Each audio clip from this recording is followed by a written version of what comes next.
Acute पेनक्रियाटिस क्या होता है? आप लोग के ओपीडी में बहुत सारे पेशेंट आते होंगे सीवियर अब्डोमिनल पेन के कंप्लेंट से, और कई बार आप लोग उनका टेस्ट कराते होगे तो ये माइलेज लेवल बढ़ा हुआ आता होगा और आप लोग डायग्नोज कर देते हो कि आपको एक्यूट पेनक्रियाटिस हुआ है। पर हमेशा पेट दर्द हो रहा हो और माइलेज लेवल बढ़ा हो जरूरी नहीं कि वह एक्यूट पेनक्रियाटिस हो। तो इस वीडियो में हम जानेंगे कि एक्यूट पेनक्रियाटिस पहली बात तो होता क्या है और हमें कब डायग्नोज करना है कि वह एक्यूट पेनक्रियाटिस है और उसके क्लिनिकल फीचर क्या रहेंगे। सबसे इंपॉर्टेंट यही है कि एक्यूट पेनक्रियाटिस को हम लोग डायग्नोज कैसे करेंगे। डायग्नोस्टिक क्राइटेरिया बहुत इंपॉर्टेंट है क्योंकि अक्सर देखा जाता है कि पेशेंट अगर पेट दर्द से आया और पेशेंट का एमआरआई लैपेज अगर थोड़ा सा ही बढ़ा हुआ है तो कई बार उसको ओपीडी में मिस डायग्नोज कर देते हैं, पेशेंट को बोल देते हैं कि आपको एक्यूट पेनक्रियाटिस हुआ है, जबकि ऐसा नहीं है। एमआरआई लैपेज के रेज होने के बहुत सारे कारण होते हैं। तो आज हम जानेंगे कि एक्यूट पेनक्रियाटिस होता क्या है, इसका क्लिनिकल फीचर क्या होता है, पेशेंट को अगर कोई पेशेंट हमारे पास पेट दर्द से आता है तो हम उसको कैसे डायग्नोज कर पाएंगे, और साथ ही बात करेंगे कि ये बीमारी होता क्यों है, मतलब इस बीमारी को होने से पहले हम कैसे बच सकते हैं। तो बने रहिए हमारे इस वीडियो में। तो सबसे पहले ये देखो एक एनिमेटेड इमेज है, ये नॉर्मल पेनक्रियास का इमेज है, हेल्थी पेनक्रियास आप देख सकते हो।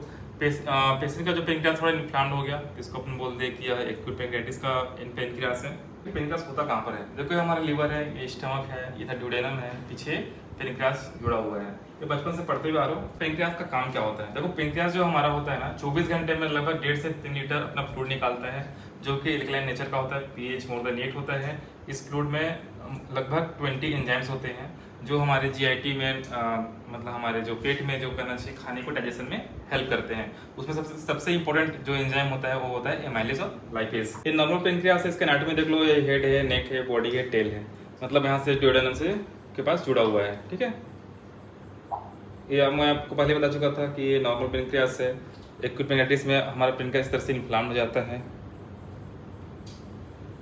तो जो एक्चुअल जो बुक पे जो डेफिनेशन दिया है उसका जो शॉर्टकट में बताऊँ तो वही है कि जो एक्यूट पेनक्रियाटिस होता है वो इन्फ्लेमेटरी प्रोसेस है पेनक्रियास का। इसमें क्या होता है, साथ में पेशेंट जो आएगा वो पेट दर्द के साथ आएगा और पेशेंट का जो एंजाइम है पेनक्रियाटिक एंजाइम एमाइलेज और लाइपेज बढ़ा हुआ होता है। और इसके जो पैथोजेनेसिस की बात करें कि होता कैसे है, देखो पेनक्रियाटिस होने के बहुत सारे कॉज हैं, लेकिन 80 to 90% जो पेनक्रियाटिस का जो कॉज है उससे दो ही चीज़ें हैं, गालस्टोन और एल्कोहल। और हेरिसन में एक लिस्ट दिया हुआ है, आप देख सकते हो। इसमें सबसे टॉप पे गालस्टोन रखा है उन्होंने, सेकंड में एल्कोहल रखा है, थर्ड में हाइपरट्राइग्लिसरीमिया रखा हुआ है। तो मान लो पेशेंट पेट दर्द का आता है, आप सस्पेक्ट करते हो कि इसको एक्यूट पेनक्रियाटिस हो सकता है, तो पेशेंट का एमआरआई लैब पे चेक करना है। जो उसका नॉर्मल रेंज होता है उसके अपर लिमिट का 3 टाइम्स या मोर देन 3 टाइम्स अगर उसका वैल्यू आता है तो हम उसको बोल सकते हैं कि पेशेंट को एक्यूट पेनक्रियाटिस हुआ है। या फिर पेशेंट का इमेजिंग कराना, ये सारी चीज़ें बाद में बताऊंगा। अगर मान लो आप पेशेंट को डायग्नोस कर लेते हो कि इनको एक्यूट पेनक्रियाटिस है, तो सबसे पहले 3 चीज़ों को नोट करना है कि पेशेंट में गालस्टोन तो नहीं है, उसके लिए सोनोग्राफी कराओगे। पेशेंट का हिस्ट्री लोग अच्छे से कि पेशेंट एल्कोहलिक तो नहीं है, और अगर ये दोनों चीज़ें नहीं है तो हो सकता है कि कुछ और कारण होगा, तो पेशेंट का लिपिड प्रोफाइल कराओगे। अगर ट्राइग्लिसराइड बढ़ा हुआ आता है तो 100% श्योर है कि ट्राइग्लिसराइड की वजह से उसको एक्यूट पेनक्रियाटिस हुआ होगा। ये 3 चीजें बहुत आसानी से आप रूल आउट कर सकते हो। ये तीनों चीजें अगर नहीं आती है, पेशेंट का सब कुछ नॉर्मल आता है, तब आपको जो रेयर कॉज है मैं पूरी लिस्ट आपको डाल रहा हूँ, इसका स्क्रीनशॉट लेकर रख लेना। फिर इस पे आपको इन्वेस्टिगेट कराना है कि पेशेंट को क्या कारण से उसको हुआ होगा। पेनक्रियाटिस से बहुत तरीके के होते हैं, जैसे इंटेस्टाइनल पेनक्रियाटिस होता है, इसमें पेनक्रियास में इन्फ्लेमेशन हो जाएगा। नेक्रोटाइजिंग पेनक्रियाटिस में साथ इन्फ्लेमेशन के साथ साथ नेक्रोसिस भी डेवलप हो जाएगा पेशेंट को। ये जो हेरिसन में डेफिनेशन दिया हुआ है, बहुत तरह के जो पेनक्रियाटिस होते हैं, पेनक्रियाटिस स्यूडोसिस्ट होता है, सब जो लिस्ट दिया हुआ है आप चाहो तो इसको रीड कर सकते हो। तो हम लोग जो मेन बात करने वाले हैं कि हम डायग्नोस कैसे करेंगे। देखो कोई भी पेशेंट आया, अगर severe acute pain in the abdomen हो रहा है, मतलब पेट में बहुत ज्यादा सीवियर पेन हो रहा है या फिर उसके बैक साइड में पेन हो रहा है, तो अपने को पॉसिबिलिटी है कि हो सकता है कि उसको एक्यूट पेनक्रियाटिस होगा। फिर पेनक्रियाटिस डायग्नोस करने के लिए 3 क्राइटेरिया है, ये 3 में से कम 2 पेशेंट को फुलफिल करना पड़ेगा। सबसे इंपॉर्टेंट है फर्स्ट क्राइटेरिया कि पेशेंट को एब्डोमिनल पेन होना चाहिए जो कि रेडिएट हो रहा हो बैक साइड पे। ठीक है, सेकेंड है लेबोरेटरी टेस्ट। लेबोरेटरी टेस्ट सबसे इंपॉर्टेंट है एमाइलेज और लाइपेज, और एमाइलेज लाइपेज में कंफ्यूजन ना हो तो लाइपेज को प्रायोरिटी देना है। कितना होना चाहिए? अपर लिमिट का 3 टाइम्स या मोर देन 3 टाइम्स। क्राइटेरिया है रेडियोलॉजिकल टेस्टिंग, इसमें आप सोनोग्राफी, सीटी स्कैन, एमआरआई कुछ भी करा सकते हो, उससे भी कंफर्म हो जाता है कि पेशेंट को पेनक्रियाटिस है या नहीं है। बहुत लंबा नोट से बहुत शॉर्टकट में पढ़ा रहा हूँ तुम लोग को।